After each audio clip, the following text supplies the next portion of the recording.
अहम खबर से आपको आगाह करेंगे। आज़ाद कश्मीर में एफसी तैनात करने का फैसला कर लिया गया है। जराये के मुताबिक चीनी बाशिंदों की फुल प्रूफ सिक्योरिटी के लिए तैनाती होगी। मजीद तफसीलात जानेंगे फहद चौधरी से। जी फहद, आगाह कीजिएगा। जी देखिए, चीनी बाशिंदों की फुल प्रूफ सिक्योरिटी को यकीनी बनाने के लिए आज़ाद कश्मीर हुकूमत ने पुलिस की मुआवनत के लिए एफसी की तैनाती की दरख्वास्त की थी। जराये के मुताबिक वजीर आजम शहबाज शरीफ ने समरी की विफाकी काबीना से मंजूरी लेने की इजाजत दे दी है। आज़ाद कश्मीर हुकूमत ने अमन अमान की सूरत-ए-हाल बरकरार रखने के लिए और चीनी बाशिंदों की फुल प्रूफ सिक्योरिटी के लिए सिक्योरिटी मांगी थी। नीलम, जेहलम, मंगला और गुलपुर पावर हाउसेस की फुल प्रूफ सिक्योरिटी के लिए एफसी तैनात की जाएगी। फ्रंटियर कांस्टेबलरी के 6 प्लाटून्स आज़ाद कश्मीर में 3 माह के लिए तैनात करने का फैसला किया गया है। जी ठीक है फहद, आपका बहुत शुक्रिया।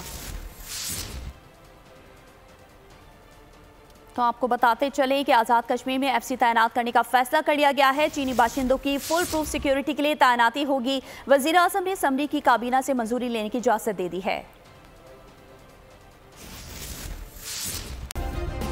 सब्सक्राइब करें और बेल दबाएं ताकि कोई खबर रह न जाए।